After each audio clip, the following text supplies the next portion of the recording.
నమస్తే, welcome to ABN clinic. వయసు పైబడిన వాళ్ళలో కామన్ గా చూసే ప్రాబ్లం మోకాలి నొప్పి. మోకాలి నొప్పులకు సర్జరీ చేయించుకోవాలా లేక సర్జరీ లేకుండా ట్రీట్మెంట్స్ ఏమైనా ఉంటాయా అని చాలా మందికి ఉన్న సందేహం. ఈ రోజు మన సందేహాలన్నీ తీర్చడానికి మోకాలి నొప్పులతో బాధపడుతున్న 20,000 మందికి పైగా సర్జరీ మరియు సర్జరీ లేకుండా సక్సెస్ఫుల్ గా ట్రీట్మెంట్ చేసిన Gaman pain management centre director, chief orthopaedic surgeon మరియు pain specialist doctor Karthik Telagareddy garu మనతో పాటు స్టూడియోలో ఉన్నారు. వారిని అడిగి మోకాలి నొప్పికి నాన్ సర్జికల్ ట్రీట్మెంట్స్ గురించి తెలుసుకుందాం. Hello doctor. Hello madam. Doctor గారు, మోకాళ్ళ నొప్పులకు సర్జరీ ఒక్కటే మార్గమా లేకపోతే నాన్ సర్జికల్ గా కూడా వెళ్ళొచ్చా? దానికి సంబంధించిన ట్రీట్మెంట్స్ ఏముంటాయి? ఈ వయసు పైబడిన వాళ్ళల్లో మనకి మోకాళ్ళ నొప్పులకి గల కారణాలు చూసుకుంటే కనుక ప్రధానమైన కారణం వచ్చేసి మోకాళ్ళ అరుగుదల. మన కామన్ ఎక్స్పీరియన్స్ జనరల్గా ఈ పెద్దవాళ్ళు ఎవరైనా ఒక 50 years పైన ఏజ్ ఉన్న వాళ్ళు, ఆడవాళ్ళు కానీ మగవాళ్ళు కానీ మన ఇంటి పక్క ఇంటి వాళ్ళు కానీ జనరల్గా మోకాళ్ళ నొప్పులు వస్తే దగ్గరలో ఉన్న హాస్పిటల్కి వెళ్ళి చూపించుకోవటం, వాళ్ళు ఎక్స్రే లాంటివి బేసిక్ ఇన్వెస్టిగేషన్స్ లాంటివి చేసి ఇప్పుడిప్పుడే మోకాళ్ళు అరుగుతున్నాయి, కొంచెం వెయిట్ తగ్గండి లేకపోతే కొంచెం డైట్ చేంజ్ చేయండి అలా అని చెప్పి పంపించేస్తుంటారు. వాళ్ళు ఏమైనా మందులు ఇస్తున్నారు అంటే కనుక జనరల్గా చూసుకుంటే అలాంటి మందులు ఏదైనా పెయిన్ కిల్లర్ కానీ లేకపోతే గుజ్జు పట్టే ట్యాబ్లెట్లు అని ఏదో ట్యాబ్లెట్స్ కానీ ఇస్తూ ఉంటారు అనమాట. జనరల్గా ఏంటంటే ట్యాబ్లెట్స్ వేసుకున్నంత వరకు కూడా నొప్పి తగ్గుతుంది, మళ్ళీ నొప్పి రావడం అనేది జరుగుతూ ఉంటుంది. వాళ్ళు మళ్ళీ వేరే హాస్పిటల్కి వెళ్ళటం, ఆల్మోస్ట్ ఇటువంటి ట్రీట్మెంటే తీసుకోవటం, ఏదో ఫిజియోథెరపీ యాడ్ చేయడం లాంటివి చాలా కామన్గా అందరు ఎక్స్పీరియన్స్ చేస్తూ ఉంటారు. ఎన్ని హాస్పిటల్స్కి వెళ్ళినా కానీ ఆ ట్యాబ్లెట్స్ వేసుకున్నంత వరకు, ఆ ట్రీట్మెంట్ తీసుకున్నంత నొప్పి తగ్గడం, మళ్ళీ నొప్పి రావడం అనేది చాలా సహజంగా మనం చూస్తుంటాం. ఒకవేళ కనుక ఇప్పుడు వీళ్ళు ఇలా కొన్ని హాస్పిటల్స్ తిరిగి ఇంకా ఫిక్స్ అయిపోతుంటారు అనమాట. మనకి ఇంకా ఈ వయసు వచ్చేసింది కదా, మనకి ఈ మోకాళ్ళ నొప్పులు తగ్గవు, ఇట్లానే మనం గడపాలని చెప్పేసి కొంతమంది ఫిక్స్ అయిపోయి కొన్ని సంవత్సరాలు అదే విధంగా నడవటం వల్ల ఏమవుతుందంటే ఎప్పుడైతే ఇనీషియల్ స్టేజ్ ఆఫ్ ఆర్థరైటిస్ అంటే అరుగుదల మొదలైన స్టేజ్లో ఉన్న వాళ్ళు మెల్లమెల్లగా కొన్ని సంవత్సరాలకి ఏమవుతుందంటే అది లాస్ట్ స్టేజ్కి వెళ్ళిపోతుంది అనమాట. అంటే ఇంకా నడలేని స్థితిలోకి వెళ్ళటము, లేకపోతే బాత్రూమ్ కూడా వెళ్ళలేని స్థితిలోకి వెళ్ళినప్పుడు ఆపరేషన్ చేయాలని చెప్తూ ఉంటారు. ఒకవేళ కనుక మనము ఈ ఇనీషియల్ స్టేజెస్లోనే అంటే మోకాళ్ళ అరుగుదల మొదలైన స్టేజ్లోనే కనుక ప్రాపర్గా ఐడెంటిఫై చేసి అండ్ కరెక్ట్ ట్రీట్మెంట్ కనుక తీసుకుంటే కనుక అంటే అత్యాధునిక చికిత్స, ఈ చికిత్సలు ఇంతకుముందు లేవన్నమాట, గత 4-5 సంవత్సరాలు చేస్తున్నాము. ఈ అత్యాధునిక చికిత్స కనుక మనం తీసుకుంటే కనుక ఈ లాస్ట్ స్టేజ్ ఆఫ్ మోకాళ్ళ నొప్పులు తగ్గడమే కాకుండా లాస్ట్ స్టేజ్కి వెళ్లకుండా కూడా మనం అరికట్టచ్చు. అట్ ద సేమ్ టైం మనం ఈ మోకాళ్ళ చిప్ప మార్పిడి అంటే నీ రీప్లేస్మెంట్ సర్జరీని కూడా మనం అవాయిడ్ చేయొచ్చు. కాకపోతే ఇక్కడ ప్రాబ్లం ఏంటంటే ప్రాపర్గా ప్రాబ్లమ్ని ఐడెంటిఫై చేయటం, at the same time correct treatment ఇవ్వటం, ఈ రెండు కనుక జరిగితే కనుక నొప్పులు తగ్గడమే కాకుండా మనం సర్జరీని కూడా అవాయిడ్ చేయొచ్చు. డాక్టర్ గారు, అలాగే మోకాలి నొప్పికి సర్జరీ లేకుండా అంటే చాలా మంది కూడా సర్జరీకి వెళ్ళకూడదని అనుకుంటా ఉంటారు. సో సర్జరీ లేకుండా నాన్ సర్జికల్గా ఎలాంటి ట్రీట్మెంట్స్ అందుబాటులో ఉన్నాయి? ఒకవేళ కనుక మనకి పేషెంట్ ఎవరైనా కానీ మోకాళ్ళ నొప్పులతో బాధపడే వాళ్ళు మనకి కరెక్ట్ టైంలో వస్తే కనుక, కరెక్ట్ టైం అంటే ఏంటంటే మనకి మోకాలు కంప్లీట్గా అరిగిపోకూడదు. కంప్లీట్గా అరిగిపోవటం అంటే జనరల్గా మనం ఏం చూస్తామంటే వాకర్ పట్టుకుని నడవటము, లేకపోతే ఎవరో ఒక సహాయంతోనే నడవటము, కాలు వంకర అయిపోవటము, ఇట్లాంటి స్థితిలో కాకుండా కొంచెం ఎర్లీగా వస్తే కనుక మనకి ఇప్పుడు లేటెస్ట్ ట్రీట్మెంట్స్ చాలా మంచిది ఒక అందుబాటులో ఉందమ్మా. అదే ఏంటంటే ఈ ఆర్ఎఫ్ఏ టెక్నాలజీతోని అండ్ జిఎఫ్సి ఇంజెక్షన్స్ తోటి మనం చేస్తామన్నమాట. ఆర్ఎఫ్ఏ ట్రీట్మెంట్ అని చెప్తా ఉన్నారు, అసలు ఆర్ఎఫ్ఏ అంటే ఏంటి? ఆర్ఎఫ్ఏ అంటే రేడియో ఫ్రీక్వెన్సీ అబ్లేషన్. మనము ఏ ప్రాబ్లం అయినా సరే, మోకాళ్ళ నొప్పి కానీ అరుగుదల కానీ పక్కన పెడితే ఏ ప్రాబ్లం అయినా సరే మనం ఫస్ట్ పేషెంట్ అనేవాళ్ళు ఏ ప్రాబ్లంతో వచ్చారు అనే దాన్ని ట్రీట్మెంట్ చేయాలి. అట్ ద సేమ్ టైం వచ్చిన దానికి గల కారణాన్ని కూడా ఐడెంటిఫై చేసి ఆ కారణాన్ని కూడా ట్రీట్మెంట్ చేయాలి. మనం అట్లాగే ఆ కారణాన్ని అంటే రూట్ కాజ్ని మనం ట్రీట్మెంట్ చేస్తేనే మనకి మనం చేసే ట్రీట్మెంట్ దీర్ఘకాలికంగా ఉంటుంది. మన దగ్గరికి వచ్చే పేషెంట్స్ అందరూ కూడా మోకాళ్ళ నొప్పితో వస్తారు. సో ఫస్ట్ మనము పేషెంట్కి మోకాళ్ళ నొప్పిని తగ్గించాలి. సో మోకాళ్ళ నొప్పిని తగ్గించడానికి రైట్ నో ప్రపంచంలో ఏదైనా సరే వితౌట్ ఎనీ సైడ్ ఎఫెక్ట్స్ లాంటివి ఏమీ లేకుండా ఏదైనా తగ్గించేది ఉంది అంటే అది ఈ ఆర్ఎఫ్ఏ టెక్నాలజీ అనమాట. ఈ ఆర్ఎఫ్ఏ అంటే రేడియో ఫ్రీక్వెన్సీ అబ్లేషన్ అంటాము. ఈ వయసు పైబడిన వాళ్ళకి ఫస్ట్ మనం ఈ ట్రీట్మెంట్ చేయడం వల్ల ముందు నొప్పి అనేది తగ్గిపోతుందండి. అలాగే జిఎఫ్సి ట్రీట్మెంట్ అని కూడా చెప్తున్నారు, ఇది ఎలా పనిచేస్తుంది? ఈ ట్రీట్మెంట్ ఎలా ఉంటుంది? జిఎఫ్సి అంటే గ్రోత్ ఫ్యాక్టర్ కాన్సన్ట్రేట్ అండి. ఇది ఒక ప్లాస్మా థెరపీలో ఎప్పటి నుంచో మనం చేస్తున్నాం ప్లాస్మా థెరపీ అని. ఆ ప్లాస్మా థెరపీలో వచ్చే నెక్స్ట్ జనరేషన్ అనమాట. అంటే ఇప్పుడు మనకి 20 సంవత్సరాల క్రితము ఫోన్ ఉంది, నోకియా ఫోన్ లాంటివి. ఇప్పుడు కూడా మనకి అడ్వాన్స్డ్ ఫోన్స్ వచ్చినాయి. సో అది మొబైలే, ఇది ఫోనే. బట్ డిఫరెన్స్ ఏంటి అంటే ఆ టెక్నాలజీ కానీ మనకి అప్డేట్స్ ఎట్లా అయినాయో అట్లాగే ప్లాస్మా థెరపీలో వచ్చిన నెక్స్ట్ వర్షనే మనకి ఈ గ్రోత్ ఫ్యాక్టర్ కాన్సన్ట్రేట్ ఇంజెక్షన్స్ అనమాట. ఈ గ్రోత్ ఫ్యాక్టర్స్ ఇంజెక్షన్స్ అనేవి ఎట్లా అంటే మనకి ఇది లోపల ఏదైతే మనకి ఒకవేళ గనక మన దగ్గరకు వచ్చిన పేషెంట్ మోకాళ్ళ గుజ్జు అరిగిపోవటం వల్ల కనుక నొప్పి వస్తుంటే కనుక మనం ఈ గుజ్జుని పెంపొందిస్తేనే ఆ నొప్పి అనేది దీర్ఘకాలికంగా అంటే సంవత్సరాల తరబడి తగ్గి ఉంటుంది. మనము ఆ గుజ్జును పెంపొందించడానికి యూస్ చేసే ఇంజెక్షనే ఈ గ్రోత్ ఫ్యాక్టర్ కాన్సన్ట్రేట్ ఇంజెక్షన్స్. మనం ఏం చేస్తామంటే జనరల్గా మనకి కామన్ ఎక్స్పీరియన్స్, మనకి చిన్న చిన్న దెబ్బలు తగిలినా కానీ లేకపోతే ఇంట్లో ఏదన్నా వంటింట్లో కానీ ఏదన్నా కట్ అయినా కానీ కొన్ని రోజులకి ఆ గాయం అనేది మానిపోతుంది. సో అది ఎట్లా మానిపోతుందంటే ఆ రక్తం ద్వారా మనకి కొన్ని సెల్స్ వస్తాయి అన్నమాట, అది హీలింగ్ సెల్స్ అంటారు. అవి గాయం మానిపోయేలాగా చేస్తాయి. కానీ ప్రాబ్లం ఏంటంటే నీ జాయింట్ లోపల ఈ కార్టిలేజ్ అనేది మనకి డ్యామేజ్ అవటం వల్ల అక్కడ యాక్చువల్గా రక్తం అనేది ఉండదు అనమాట. నీ జాయింట్ లోపల సైనోవిల్ ఫ్లూయిడ్ అనే ఒక ఫ్లూయిడ్ ఉంటుంది. సో ఈ రక్తం లేకపోవడం వల్ల ఏమవుతుందంటే మనకి చిన్నప్పటి నుంచి రకరకాల గాయాలైనా కానీ ఒత్తిడి వల్ల కానీ కార్టిలేజ్ కనుక డ్యామేజ్ అయితే ఆ డ్యామేజ్ అనేది త్వరగా మానదు. సో మనం ఏం చేస్తామంటే పేషెంట్ బ్లడ్లోంచి ఈ గ్రోత్ ఫ్యాక్టర్స్ని మనం సపరేట్ చేసి ఆ గ్రోత్ ఫ్యాక్టర్స్ని ఎగ్జాక్ట్గా ఎక్కడైతే మనకి ప్రాబ్లం ఉందో అక్కడికి పంపించడం, స్కాన్ ద్వారా మనం చూసి పంపించడం ద్వారా మనకి ఈ కార్టిలేజ్ అనేది మళ్ళీ ఏదైనా డ్యామేజ్ ఉంటే పెంపొందించడం, లేదంటే మనకి అది పెంపొందించడం కానీ లేకపోతే గాయాలుంటే మానటం కానీ జరుగుతుంది. దీనివల్ల ఏమవుతుందంటే దీర్ఘకాలికంగా పేషెంట్కి పెయిన్ అనేది తగ్గుతుంది. అలాగే డాక్టర్ గారు, కొంతమందికి చాలా వరకు ఏజ్డ్ పీపుల్కి మోకాళ్ళు బాగా అరిగిపోయి నడవలేని స్థితిలో ఉంటారు వాళ్ళు. అలాంటి వారికి ఈ ట్రీట్మెంట్ ఎంత మేరకు పనిచేస్తుందంటారు? ఒకవేళ కనుక లాస్ట్ స్టేజ్ దాకా వెళ్ళిపోయి ఇది చాలా గమనించాలి. ఇప్పుడు ఏంటంటే ఈ ట్రీట్మెంట్ అనేది ఎవరికి పడితే వాళ్ళకి ఏ స్టేజ్లో ఉన్నా కానీ పనిచేయదు. ఎవరికి కరెక్ట్గా చేయాలో వాళ్ళకి చేస్తేనే ఈ ట్రీట్మెంట్ అనేది పనిచేస్తుంది. మనకి చాలా కాల్స్ వస్తుంటాయి, ఎక్కడో మేము పిఆర్పి ఇంజెక్షన్స్ అని ప్లాస్మా థెరపీ అని తీసుకున్నాము, మాకేమీ పని చేయట్లేదు, మీ ట్రీట్మెంట్ చేస్తే ఏమన్నా పని చేస్తుందా, అలాంటివి రకరకాల క్వశ్చన్స్ మమ్మల్ని అడుగుతూ ఉంటారు. అసలు ఫస్ట్ ఎవరికి చేయాలి ఈ ట్రీట్మెంట్ అనేది మనము కరెక్ట్గా ఐడెంటిఫై చేయడం చాలా ఇంపార్టెంట్. బయట ఊరికినే ఎక్స్రే చూసేసి దీంట్లో మనకి ఇంజెక్షన్ చేస్తే అండ్ ఎట్లా పడితే ఇంజెక్షన్ చేస్తే పని చేస్తుంది అంటే పని చేయదు. మనం ప్రాపర్గా మన దగ్గర ఏంటంటే అడ్వాన్స్డ్ మస్కులోస్కెలిటల్ స్కాన్ ఉంటుందండి. ఆ స్కాన్ ద్వారా ఏ పేషెంట్కైనా వస్తే ఫస్ట్ ఆ స్కాన్ చేసి ఎగ్జాక్ట్గా ప్రాబ్లం ఏంటి, అది గుజ్జులో ప్రాబ్లం ఉందా లేదంటే పక్కన ఇంకా లిగమెంట్స్ అని రకరకాల మినిస్కే అని రకరకాల ఇష్యూస్ ఉంటాయి, అవన్నీ ప్రాపర్గా ఐడెంటిఫై చేసి ఒకవేళ కనుక గుజ్జు అనేది తగ్గితే కనుక ఎక్కడ ఎక్కువ తగ్గింది ఎక్కడ తక్కువ తగ్గింది ఇలాంటి కూడా మనం డీటెయిల్స్ కనుక ఐడెంటిఫై చేసి ప్రాపర్గా మనం స్కాన్ చూసుకుని ఆ ఇంజెక్షన్ చేస్తే కనుక మనకి రిజల్ట్స్ అనేవి చాలా బాగుంటాయండి. మోకాలి మార్పిడికి సంబంధించి కూడా సర్జరీ చేస్తే చాలా పెయిన్గా ఉంటుందేమో, అసలు సర్జరీకి వెళ్ళకపోవడమే చాలా బెస్ట్ అనేసి చాలా మంది అనుకుంటూ ఉంటారు. సో వాళ్ళకి ఎలాంటి ట్రీట్మెంట్స్ అందుబాటులో ఉంటారు? అంటే ఓన్లీ ఇంజెక్షన్స్ ద్వారానే వాళ్ళకి తగ్గించే ప్రసక్తి ఉంటుందా, లేకపోతే వాళ్ళకి తప్పనిసరిగా సర్జరీ ఏమైనా సజెస్ట్ చేస్తారా? ఒకవేళ కనుక పేషెంట్కి లాస్ట్ స్టేజ్ ఆఫ్ ఆర్థరైటిస్లో ఉంటే కనుక నడవలేని స్థితిలోని కాళ్ళు వంకర అయిపోతే కనుక ఈ ట్రీట్మెంట్ అంటే మనకి ఆపరేషన్ లేకుండా చేసే ట్రీట్మెంట్ అనేది పనిచేయదు. అట్లాంటి వాళ్ళకి ఈ మోకాలు చిప్ప మార్పిడి ఆపరేషనే బాగా పనిచేస్తుంది. ఒకవేళ కనుక మనం ఈ మోకాలు చిప్ప మార్పిడి ఆపరేషన్ చేద్దాం అనుకుంటే చాలామంది ఎక్కువ మంది భయపడేది ఏంటంటే ఫస్ట్ 2 రోజులు 3 రోజులు చాలా ఎక్కువగా నొప్పి ఉంటుంది అని చెప్పేసి దాని గురించి అంటే మన దగ్గరకు వచ్చే పేషెంట్స్ ఆపరేషన్ చేసుకుంటే నొప్పి ఎక్కువగా ఉంటుంది ఫస్ట్ 2 రోజులు, అందుకనే మేము ఆపరేషన్ వద్దనుకుంటున్నామని.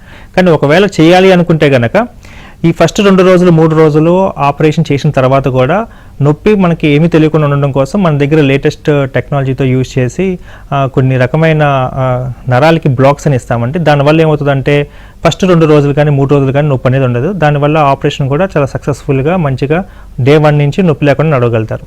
ఒకవేళ కనుక పేషెంట్కి లాస్ట్ స్టేజ్లో ఉండి కూడా ఆపరేషన్ చేసుకోవడం ఇష్టం లేకపోయినా లేదా ఆపరేషన్ చేయాలి అంటే కనుక అంటే శరీరం సహకరించిపోయిన కొన్ని ప్రాబ్లమ్స్ వల్ల కొంతమందికి గుండె ప్రాబ్లమ్స్ కానీ కిడ్నీ ప్రాబ్లమ్స్ లాంటివి ఉన్న వాళ్ళకి ఆపరేషన్ చేయాలి అంటే హై రిస్క్ కన్సెంట్ అంటారు, అంటే హై రిస్క్ చేస్తామన్నమాట. అట్లాంటి వాళ్ళకి మనం ఆపరేషన్ చేయలేకపోతే కనుక ఈ నాన్ సర్జికల్ ట్రీట్మెంట్, ఈ రేడియో ఫ్రీక్వెన్సీ అబులేషన్ అండ్ ఈ గ్రోత్ ఫ్యాక్టర్ జిఎఫ్సి ఇంజెక్షన్స్ వల్ల మనం ఏంటంటే దగ్గరగా సంవత్సరం నుంచి సంవత్సరాల వరకు కూడా నొప్పి లేకుండా అరౌండ్ 80% ఆఫ్ ద పెయిన్, 80% నొప్పి తగ్గించి మనము సంవత్సరం దాకా మనము వాళ్ళని చేయవచ్చండి.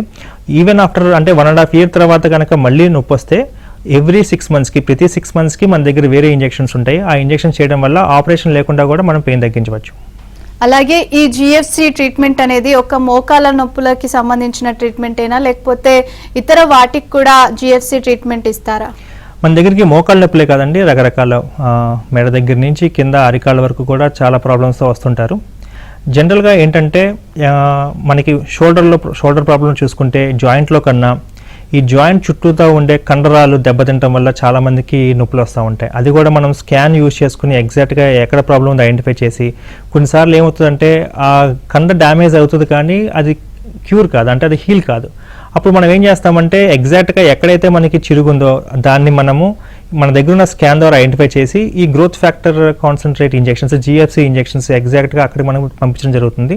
దానివల్ల ఆ డ్యామేజ్ క్లియర్ అవటం వల్ల ఈ షోల్డర్ పెయిన్స్ కూడా తగ్గటం, అట్లాగే అన్ని జాయింట్స్, హిప్ జాయింట్ కానీ యాంకిల్ జాయింట్ చుట్టూతా కానీ ఎక్కడైనా సరే కండరాలు కానీ టెండాన్స్ కానీ లిగమెంట్స్ కానీ ఎక్కడ ఏ ప్రాబ్లం ఉన్నా, అంటే దీర్ఘకాలికంగా జనరల్గా 6 వారాల్లో ఏ నొప్పి అయినా సరే తగ్గిపోవాలి. ఒకవేళ 6 వారాలు 2 నెలలు పైబడి కూడా మనకి కనుక ఏదైనా నొప్పి తగ్గలేదు అంటే అది లోపల మన బాడీ సిస్టమ్ ఇంకా హీల్ చేయలేకపోతుందని దాని అర్థం అనమాట. అలాంటప్పుడు మనము కొంచెము దానికి ఇంటర్వ్యూన్ చేయాల్సి వస్తుంది, అంటే దానికి కొంచెం హెల్ప్ చేయాల్సి వస్తుంది. అట్లాంటి సమయాల్లో ఇట్లాంటి గ్రోత్ ఫ్యాక్టర్ కాన్సన్ట్రేట్ ఇంజెక్షన్స్ చాలా ఉపయోగపడతాయండి. డాక్టర్ గారు, మీరు 20,000కు పైగా surgical and non surgical treatments కూడా ఇవ్వడం జరిగింది. అయితే ఎలాంటి కేసెస్ మీ దగ్గరకు వచ్చాయి, అంటే సర్జరీ ఎలాంటి టైంలో చేయాలి, ఎలాంటి టైంలో వాళ్ళకి ఇలాంటి మీరు ఇప్పుడు చెప్పినట్టు ఆర్ఎఫ్ఐ ట్రీట్మెంట్స్ కానీ ఇవ్వచ్చు, సో దానికి సంబంధించి చెప్పండి. ఇప్పుడు మనకి ఈ నాన్ సర్జికల్ ట్రీట్మెంట్ చేయాలా, సర్జికల్ ట్రీట్మెంట్ చేయాలా, ఇదే మేజర్ డిబేట్. జనరల్గా చాలామంది పేషెంట్స్ కన్ఫ్యూజ్ అయ్యేది, టీవీలో చూసినా లేకపోతే పేపర్లో చూసినా కానీ ఆపరేషన్ లేకుండా ట్రీట్మెంట్ చేస్తాము, ఆపరేషన్ లేకుండా మోకాళ్ళ నొప్పులు తగ్గిస్తాము అనుకునే దాంట్లో కన్ఫ్యూజ్ అయ్యేది మేజర్గా ఇక్కడే. సర్జరీకి వెళ్ళాలా లేకపోతే ఈ ట్రీట్మెంట్కి వెళ్ళాలా, ఇక్కడే ఎక్కువగా మోసం జరుగుతూ ఉంటుంది జనరల్గా. సో మీరు ఫస్ట్ ఆఫ్ ఆల్ ఇలాంటి ప్రాబ్లమ్స్ వచ్చినప్పుడు, అంటే మోకాళ్ళ నొప్పికి మీకు అర్థం కావట్లేదు ఇది నాన్ సర్జికల్కి వెళ్ళాలి సర్జికల్కి వెళ్ళాలి అన్నప్పుడు అసలు మీరు ఏ డాక్టర్ దగ్గరికి వెళ్తున్నారు అనేది చాలా ఇంపార్టెంట్. అంటే ఈ నీ షోల్డర్ జాయింట్స్ కానీ లేకపోతే ఈ కండరాల గురించి కానీ ఈ జాయింట్స్ గురించి కానీ ప్రాపర్గా అవగాహన ఉన్న, దాని గురించి ప్రాపర్గా చదువుకున్న డాక్టర్ గారి దగ్గరికి వెళ్తున్నారా లేకపోతే వేరే ఏదైనా డాక్టర్ గారి దగ్గరికి వెళ్తున్నారా అనేది ఫస్ట్ మీరు అర్థం చేసుకోవాల్సింది. దాని తర్వాత ఈ నాన్ సర్జికల్ ట్రీట్మెంట్ చేసుకోవాలి అనుకుంటే ఓన్లీ ఎక్స్రే చూసి నాన్ సర్జికల్ ట్రీట్మెంట్కి, అంటే ఇట్లాంటి పిఆర్పి ఇంజెక్షన్స్కి లేకపోతే ప్లాస్మా థెరపీలకి వెళ్ళటం కన్నా మనం దీని గురించి క్షుణ్ణంగా చూసుకుని అబ్జర్వ్ చేసి, అంటే మన దగ్గర ఉన్న స్కాన్, ఒక మస్కులోస్కెలిటల్ స్కాన్ అండి, ఇది అందరూ చేయరు. ఈ స్కాన్ చేసి ఆ స్కాన్లో మనకి గుజ్జు ఎంత ఉంది, రకరకాల స్ట్రక్చర్స్ ఎట్లా ఉన్నాయి, అది డ్యామేజ్ ఎంతవరకు ఉంది అని మనం అవగాహన చేసుకున్న తర్వాత డిసైడ్ అయితేనే ఇది మనకి కరెక్ట్గా ఉంటుంది. చాలామంది ఏం చేస్తున్నారంటే లాస్ట్ స్టేజ్లో ఉన్న వాళ్ళు కూడా ఈ ట్రీట్మెంట్ చేయడం వల్ల ఈ ట్రీట్మెంట్ సక్సెస్ కావట్లేదు, దానివల్ల దీనికి చాలా బ్యాడ్ నేమ్ వస్తుంది.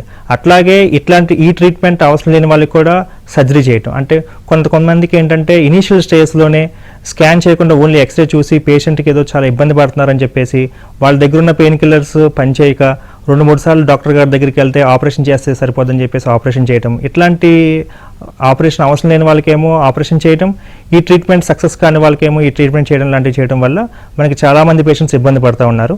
అట్లాంటి వాళ్ళకి ఎవరైనా సరే ప్రాపర్గా ఇది సర్జరీ బెస్టా లేకపోతే నాన్ సర్జికల్ బెస్టా అని తెలుసుకోవాలనుకుంటే కనుక మన దగ్గరికి వస్తే ఈ అడ్వాన్స్డ్ స్కాన్ చేసి మనం దాన్ని కరెక్ట్గా నిర్ధారించి ప్లాస్మా అండి, ప్లాస్మా థెరపీ అంటాము. ఇది గత 20 సంవత్సరాల నుంచి ఉన్నది, కొత్తగా ఉన్నదేమీ కాదు. మనకేంటంటే ఈ గ్రోత్ ఫ్యాక్టర్ కాన్సన్ట్రేట్, జిఎఫ్సి అంటే గ్రోత్ ఫ్యాక్టర్ కాన్సన్ట్రేట్, ఈ గ్రోత్ ఫ్యాక్టర్ కాన్సన్ట్రేట్ అనేది కొంచెం రీసెంట్గా వచ్చింది. ఇంతకుముందు చెప్పినట్టుగా 20 సంవత్సరాల క్రితము ఫోన్ ఉంది, ఇప్పుడు కూడా ఫోన్ ఉంది. బట్ ఇప్పుడు మొబైల్కి అప్పుడు మొబైల్కి డిఫరెన్స్, ఇట్స్ జస్ట్ అప్డేటెడ్ అనమాట, వర్షన్ అనమాట. అట్లాగే మనకి గ్రోత్ ఫ్యాక్టర్ కాన్సన్ట్రేట్ అంటే అచ్చంగా చాలా కాన్సన్ట్రేషన్ ఎక్కువగా ఉంటుంది. ఫర్ ఎగ్జాంపుల్ మన growth factor concentrate injection is equal to around 74 PRPతో సమానం అనమాట. సో ఎప్పుడైతే కనుక మనకి కాన్సన్ట్రేషన్ పెరుగుతుందో దీనివల్ల ఏంటంటే మనకి రిజల్ట్స్ కొంచెం చాలా మన కంపేర్ టు ద PRP ఇంజెక్షన్తో పోల్చుకుంటే రిజల్ట్స్ అయితే చాలా బాగుంటాయండి. అలాగే ప్లాస్మా PRP ఇంజెక్షన్స్ చేయించుకొని కొంతమంది నొప్పి తగ్గింది కంప్లీట్గా అని అంటుంటారు, ఇంకొంతమంది మాకు నొప్పి తగ్గలేదు అని అంటుంటారు. దీనికి గల కారణాలు ఏంటి? ఫస్ట్ మనకి చాలా ఇంపార్టెంట్ ఏంటంటే ప్లాస్మా థెరపీ అయినా the next generation growth factor concept GFC injections అయినా కానీ ఎవరికి చేయాలి ఎవరికి చేయకూడదు. ప్రతి ఒక్కళ్ళకి ఈ ఇంజెక్షన్స్ అనేది వర్కౌట్ కావు, అందరికీ తగ్గిపోవాలి. మోకాళ్ళ నొప్పులు వచ్చిన అందరికీ కూడా ఇదే పనిగా అదే ఇంజెక్షన్ చేస్తే ఉపయోగం అయితే ఉండదు. కరెక్ట్గా ప్రాబ్లం ఏంటి, ఆ ప్రాబ్లంకి సూట్ అయితే వాళ్ళకి ఇస్తేనే ఫస్ట్ ఈ ఇంజెక్షన్స్ వర్క్ చేస్తాయి. ఇక్కడ ఎక్కువ మంది ప్రాబ్లం ఫేస్ చేస్తూ ఉంటారు. ఈ ట్రీట్మెంట్ పనిచేయని వాళ్ళకి కూడా ఈ ట్రీట్మెంట్ తీసుకుంటే పనిచేయదు. అదో నెంబర్ 1. నెంబర్ 2 వచ్చి ఒకవేళ కనుక అది ఏ ఇంజెక్షన్ అయినా కానీ మనకి ప్రాబ్లం ఎక్కడ ఉంది అనేది కరెక్ట్గా ఐడెంటిఫై చేసి ఎగ్జాక్ట్గా అదే ప్లేస్లో కనుక మనకి ఈ ఇంజెక్షన్ చేస్తే కనుక మనకి రిజల్ట్స్ చాలా బాగుంటాయి. మనం చూసేది ఏంటంటే చాలా చోట్ల ఇది ఏమి చూడరు అనమాట, డైరెక్ట్గా జాయింట్ లోపలికి ఈ ఇంజెక్షన్ అనేది పంపించడం అనేది జరుగుతూ ఉంటుంది. దానివల్ల కూడా రిజల్ట్స్ తగ్గే అవకాశం ఉంటుంది. అండ్ మూడోది ఏంటంటే మనకి మార్కెట్లో ఈ ఇంజెక్షన్సే కాదు ఏదైనా సరే ఒక ఇది తక్కువ ఖర్చు తక్కువ కాస్ట్ నుంచి అంటే బాగా క్వాలిటీ ఉంటే ఎక్కువ కాస్ట్ వరకు ప్రతి ఇది దొరుకుతుంది మనకి. అంటే ఏ మాల్ అయినా సరే మనకి అలాగే దొరుకుతుంది. అట్లాగే ఈ ఇంజెక్షన్స్ కూడా మనం కిట్స్ యూస్ చేస్తాం అనమాట. ఆ కిట్స్ అనేది బాగా తక్కువ ధరకి మనకి దొరికేవి ఉంటాయి, అట్లాగే మంచి క్వాలిటీతో ఉండేవి కూడా కొంచెం కాస్ట్ ఎక్కువతో దొరికేవి ఉంటాయి. జనరల్గా ఊర్లలో ఏం చేస్తారంటే కనుక ఈ తక్కువ క్వాలిటీది ఇట్లా యూజ్ చేయడం వల్ల మనకి ఈ రిజల్ట్స్ అనేవి కూడా మనకి మారుతూ ఉంటాయి అనమాట. సో జనరల్గా చూసుకుంటే కనుక ఇవే మేజర్ ఫ్యాక్టర్స్. దీనివల్ల మనకి ఈ ఇంజెక్షన్స్ చేసినా కానీ కొంచెం సక్సెస్ అవ్వని మనకు కూడా పరిస్థితులు మనం చూస్తుంటాం అనమాట. సో మన దగ్గర ఏంటంటే మనము ఎగ్జాక్ట్గా మనకి ఈ మస్కులోస్కెలిటల్ స్కాన్ కానీ రకరకాల ఈ మనకి ఇన్వెస్టిగేషన్స్ లాంటివి చేసి అసలు ఈ ట్రీట్మెంట్ పనిచేస్తుందా లేకపోతే ఇంక వేరే ట్రీట్మెంట్ చేయొచ్చా, అసలు లేదా నాన్ సర్జికల్ లేకపోతే సర్జికలా, ఏది వెళ్తే బెస్ట్ అనేది మనం కరెక్ట్గా చెప్తాం. కాబట్టి ఈ ట్రీట్మెంట్ చేసినా కానీ మనకు సక్సెస్ రేట్స్ అయితే మోర్ దెన్ 90% అయితే ఉన్నాయండి. డాక్టర్ గారు, ఈ ట్రీట్మెంట్స్ వల్ల సైడ్ ఎఫెక్ట్స్ ఏమైనా ఉంటాయా? అంటే RFA ట్రీట్మెంట్ కానివ్వండి, GFC ట్రీట్మెంట్ తర్వాత పేషెంట్స్ ఏమైనా మెడిసిన్ వాడాల్సి ఉంటుందా? ఈ ట్రీట్మెంట్లో ఫర్ ఎగ్జాంపుల్ నాన్ సర్జికల్ వైపు వస్తే కనుక అంటే ఈ radio frequency ablation and GFC injections ఈ ట్రీట్మెంట్ వల్ల ఎటువంటి సైడ్ ఎఫెక్ట్స్ ఉండవు రెండిట్లోనూ. ఎందుకంటే ఫస్ట్ మనం చేసే RFA టెక్నాలజీలో లేజర్ లాంటి మనము యూజ్ చేస్తాం అనమాట. ఎటువంటి డ్రగ్స్ యూజ్ చేయం, బయట నుంచి మెడిసిన్స్ లాంటివి అట్లాంటిది యూజ్ చేయం. సో ఆబ్వియస్గా సైడ్ ఎఫెక్ట్స్ ఉండవు. అట్లాగే మనం ఈ సెకండ్ పార్ట్లో చేసే ఈ GFC ఇంజెక్షన్స్ అంటే ఈ గుజ్జును పెంపొందించే ఇంజెక్షన్స్లో కూడా మన శరీరంలోంచి మన బ్లడ్లోంచి ఈ గ్రోత్ ఫ్యాక్టర్స్ని సపరేట్ చేసి వాటినే మనం ఎగ్జాక్ట్గా మనము ఆ ప్రాబ్లం దగ్గర నీ జాయింట్ లోపలికి మనం ఇంజెక్ట్ చేస్తాం. కాబట్టి బయట నుంచి మనం ఏదైనా ఒక డ్రగ్ కొని మేమేం పంపించట్లేదు, మన శరీరంలోంచి కణాలు మనం పంపిస్తున్నాం. కాబట్టి దానివల్ల కూడా సైడ్ ఎఫెక్ట్స్ ఏమీ ఉండవండి. మోకాలి నొప్పులకు సంబంధించి ఇంజెక్షన్స్ వాడుతూ ఉంటారు, అందులో ఏమైనా స్టెరాయిడ్స్ ఉంటాయా అని కూడా చాలా మంది అపోహ పడుతూ ఉంటారు. స్టెరాయిడ్స్ ఏమైనా ఉంటాయా? స్టెరాయిడ్స్ తీసుకుంటే ఎలాంటి ప్రమాదం ఉంటుందంటారు?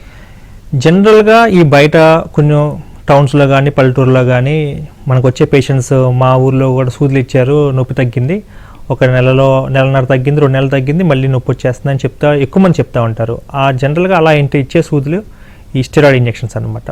స్టెరాయిడ్ ఇంజెక్షన్స్ అనేవి ఎప్పటి నుంచో ఎక్కువ కాలం అంటే ఎవరు పడితే వాళ్ళు చేస్తూ ఉంటారండి. ఈ స్టెరాయిడ్ ఇంజెక్షన్స్ ఇవ్వడం వల్ల వెంటనే నొప్పి తగ్గుతుంది, బట్ వితిన్ 1 మంత్ 1.5 మంత్లో మళ్ళీ నొప్పి రావడం అనేది జరుగుతుంది. ఈ స్టెరాయిడ్ ఇంజెక్షన్స్ ఇవ్వడం అనేది ట్రీట్మెంట్ కానే కాదు అసలు. అండ్ ఈ స్టెరాయిడ్ ఇంజెక్షన్స్ కూడా మ్యాక్సిమం 2 సార్లు కన్నా ఎక్కువ తీసుకోకూడదు. ఈ ఇంజెక్షన్స్ తీసుకోవడం వల్ల మోకాళ్ళ లోపల ఇన్ఫెక్షన్స్ రావడము, కొన్నిసార్లు సర్జరీ చేయాలన్నా కానీ ఈ ఇంజెక్షన్స్ తీసుకోవడం వల్ల ఒక 3 నెలల నుంచి 6 నెలలు వెయిట్ చేయమని చెప్పడం కానీ లాంటివి కూడా జరుగుతూ ఉంటాయి అన్నమాట.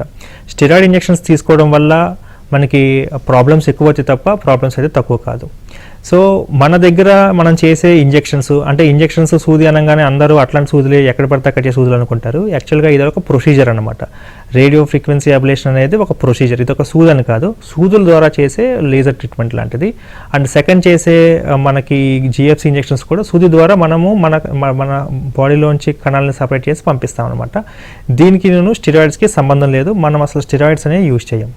డాక్టర్ గారు, అలాగే మోకాలి నొప్పుల సర్జరీకి సంబంధించి కానివ్వండి, ట్రీట్మెంట్కి సంబంధించి ఏజ్ లిమిట్ ఏమైనా ఉంటుందా? బీపీ, షుగర్ ఉన్న వాళ్ళు కూడా ఉంటారు. వాళ్ళు ఏదైనా సర్జరీ చేయించుకోవాలన్నా, ఏదైనా ఇంజెక్షన్ ఇప్పించుకోవాలన్నా కూడా కొంత భయపడుతూ ఉంటారు. సో వాళ్ళకి ఎలాంటి ప్రాసెస్ ఉంటుంది? ఈ నాన్ సర్జికల్ ట్రీట్మెంట్కి అసలు ఏజ్తో సంబంధం లేదండి. మనకి ఎక్కువ మంది పేషెంట్స్ వచ్చేది 60 సంవత్సరాలు 70 సంవత్సరాలు పైబడిన వాళ్ళు ఎక్కువగా వస్తుంటారు. సో ఈ ట్రీట్మెంట్ ఇవ్వడం వల్ల మనకి ఎటువంటి సైడ్ ఎఫెక్ట్స్ ఉండవు కాబట్టి ఏ ఏజ్లో ఉన్న వాళ్ళకి 100 సంవత్సరాల వయసు ఉన్న వాళ్ళకి ఇచ్చినా కానీ ప్రమాదం అయితే ఉండదు. అట్ ద సేమ్ టైం చాలామందికి 60 సంవత్సరాలు దాటిన వాళ్ళందరికీ షుగర్ కానీ, బీపీ కానీ, లేకపోతే గుండెకి సంబంధించిన ప్రాబ్లమ్స్ కానీ ఎవరున్నా కానీ సర్జరీ సమ్టైమ్స్ ఏంటంటే మనం ఆపరేషన్ చేయాలంటే మనకి ఈ ఎనస్థీషియా మత్తు ఇవ్వాలి అంటే ఈ హై రిస్క్ ఉంటాయి. ఈ కిడ్నీ సమస్యలు ఏమున్నా కానీ ఆపరేషన్ చేస్తే రిస్క్ ఎక్కువ, ప్రాణానికి ప్రమాదం చెప్తూ ఉంటారు. కానీ ఈ నాన్ సర్జికల్ ట్రీట్మెంట్లో కనుక మనం చేస్తే కనుక ఏ ప్రాబ్లమ్స్ ఉన్నా కానీ మనకి ఎటువంటి ప్రాబ్లం ఉండదు. జనరల్గా రక్తం పలచబడడానికి ఒక ట్యాబ్లెట్స్ వేసుకుంటూ ఉంటారు, ఈకోస్ప్రిన్ అని, క్లోప్రోగ్రిల్ అనే ట్యాబ్లెట్స్ వేసుకుంటూ ఉంటారు, చాలామంది వేసుకుంటూ ఉంటారు. అట్లాంటి ట్యాబ్లెట్ కనుక వేసుకుంటే మనము ఈ నెక్స్ట్ చేసే గుజ్జుకు పట్టి సంబంధించిన ఇంజెక్షన్స్ ఇచ్చేటప్పుడు మటుకు ఒక 2-3 రోజుల ముందు ఆపి రమ్మంటాం తప్ప ఎటువంటి ప్రాబ్లం ఉన్నా, ఏ ట్యాబ్లెట్స్ వేసుకుంటున్నా, ఏ ప్రాబ్లమ్స్ ఉన్నా కానీ మనకి ఈ నాన్ సర్జికల్ ట్రీట్మెంట్ అయితే చేసుకోవచ్చు. డాక్టర్ గారు, సర్జికల్, నాన్ సర్జికల్ సంబంధించి కూడా ఈ పిఆర్పి లేదా జిఎఫ్సి ఇంజెక్షన్స్ కి ఒక్కో చోట ఒక్కో రేట్ ఉంటుంది. సో ఈ రేట్ డిఫరెన్స్ అనేది ఎందుకు ఉంటుందంటారు? నేను ఆల్రెడీ ముందుగా చెప్పానమ్మా, ఇది ఈ ఇంజెక్షన్స్ అనేవి కిట్స్ మనకి తక్కువ ఖర్చు నుంచి మనకి చాలా క్వాలిటీ కిట్స్ అయితే కొంచెం ఎక్కువ ఖర్చు వరకు కూడా ఉంటాయి. ఊళ్ళలో ఏంటంటే పేషెంట్స్ కానీ ఏంటంటే మన ఇండియాలో ఏంటంటే ఈ ఎకానమీ కూడా ఇంపార్టెంట్. సో కొంతమంది పూర్ పేషెంట్స్ వాళ్ళు ఉంటారు, వాళ్ళు ఈ ప్రతి అంటే హై క్వాలిటీ అని చెప్పినా కానీ వాళ్ళు ఎఫర్ట్ చేసుకోలేరు. అలాంటి వాళ్ళకి ఏంటంటే అక్కడ కొంచెం తక్కువ క్వాలిటీ కిట్స్ యూజ్ చేయడం అట్లాంటి వల్ల కూడా మనకు తక్కువ తీసుకుంటూ ఉండొచ్చు అనమాట. And at the same time వాళ్ళు ఏంటంటే డైరెక్ట్గా పంపించేస్తుంటారు. మనం ఏంటంటే స్కాన్ చూసుకుంటాం, మన దగ్గర ఉన్న పరికరాలను ఉపయోగించుకుని స్కాన్ చూస్తూ ఎగ్జాక్ట్గా ఎక్కడ ప్రాబ్లం ఉందో అక్కడ చూసి ఇవ్వటం వల్ల ఇలా రకరకాల కారణాల వల్ల ఒక్కొక్క దగ్గర ఏమో కొంచెం కాస్ట్ ఎక్కువగా ఉంటుంది, సేమ్ ఇంజెక్షన్ అని అనుకుంటారు. బట్ ఇంకొక దగ్గర ఏంటంటే కొంచెం తక్కువ కాస్ట్ ఉంటుందండి. డాక్టర్ గారు, మీ దగ్గర మోకాలు నొప్పులకు కాకుండా ఇంకా ఏ ఇతర ట్రీట్మెంట్స్ అందుబాటులో ఉన్నాయి? సో మన దగ్గర అన్నీ కూడా చాలా లేటెస్ట్ అడ్వాన్స్డ్ ట్రీట్మెంట్స్. మోకాలు నొప్పులకి అయితే కనుక ఈ అడ్వాన్స్డ్ ఈ మనం చెప్పే నాన్ సర్జికల్ ట్రీట్మెంట్ ఒకటి, అట్లాగే పెయిన్లెస్ నీ రీప్లేస్మెంట్. అంటే ఇప్పుడు నీ రీప్లేస్మెంట్లో కూడా ఒకవేళ కనుక మోకాలు కంప్లీట్గా అరగకపోతే ఆపరేషనే మనకి ఈ ట్రీట్మెంట్ అయితే పనిచేయదు. ఒకవేళ ఆపరేషన్ చేయాలన్నా అంటే మోకాలు చెప్పు మార్పిడి చేయాలన్నా కానీ పెయిన్లెస్ నీ రీప్లేస్మెంట్ అని కొత్తగా తీసుకొచ్చాం. అంటే చాలామంది భయపడేది ఆపరేషన్ అయిపోయిన తర్వాత ఫస్ట్ 2 రోజులు చాలా నరకం, అసలు నొప్పి చాలా ఎక్కువగా ఉంటుందని ఎక్కువ మంది చెప్తూ ఉంటారు. అందుకని మనం ఏంటంటే కొత్తగా పెయిన్లెస్ నీ రీప్లేస్మెంట్, ఆపరేషన్ అయిపోయిన తర్వాత first 2 days 3 days almost 80-90% of the pain ఉండదు. అట్లాంటి చాలా లేటెస్ట్ ట్రీట్మెంట్. దాంతోపాటు వెన్నుపూసకు సంబంధించిన ప్రాబ్లమ్స్ కూడా మ్యాక్సిమము ఆపరేషన్ లేకుండా ఎట్లా చేయాలి, రకరకాల డిఫరెంట్ కొత్త టెక్నిక్స్ తోటి ఇంజెక్షన్స్ చేయడం కానీ, అట్లాగే ఒకవేళ దాంట్లో కూడా మనకి ఆపరేషన్ చేయిస్తే తప్ప మనకి ఆ నొప్పి తగ్గదు అనుకుంటే కనుక ఎండోస్కోపిక్ స్పైన్ సర్జరీ అంటే ఇప్పుడు మీరు చాలామంది భయపడతారు, పైనుంచి కింద దాకా కట్ చేసి స్పైన్ సర్జరీ చాలా నెలలు బెడ్ మీద పడుకోవాలి, బాత్రూమ్కి వెళ్ళడానికి కష్టం అట్లే ఇప్పుడు అనుకుంటూ ఉంటారు. కానీ ఇప్పుడు అన్నీ చాలా లేటెస్ట్గా వచ్చేసినాయి. జస్ట్ అలాగా ఆ ఎండోస్కోపిక్ స్పైన్ సర్జరీ అంటే చిన్న స్మాల్ 0.5 centimeters కట్ ద్వారా మనకి లోపలికి వెళ్ళి ఆ డిస్క్ కానీ అట్లాంటిది తీయడం ద్వారా వచ్చిన రోజే 2-3 గంటల్లో పేషెంట్ నొప్పి తగ్గిపోయి ఇంటికి వెళ్ళిపోవటము, అట్లాగే లేజర్ ట్రీట్మెంట్తో నొప్పి తగ్గించేది, రకరకాల ట్రీట్మెంట్స్ కొత్తగా అందుబాటులోకి వచ్చినాయండి. థ్యాంక్ యూ డాక్టర్ గారు. మోకాలు నొప్పికి సంబంధించి సర్జికల్, నాన్ సర్జికల్ వేలో ఎలాంటి ట్రీట్మెంట్స్ అందుబాటులో ఉన్నాయో చాలా చక్కగా వివరించారు. సో ఇది ఇవాల్టి ఏబిఎన్ క్లినిక్. చూస్తూనే ఉండండి ఏబిఎన్.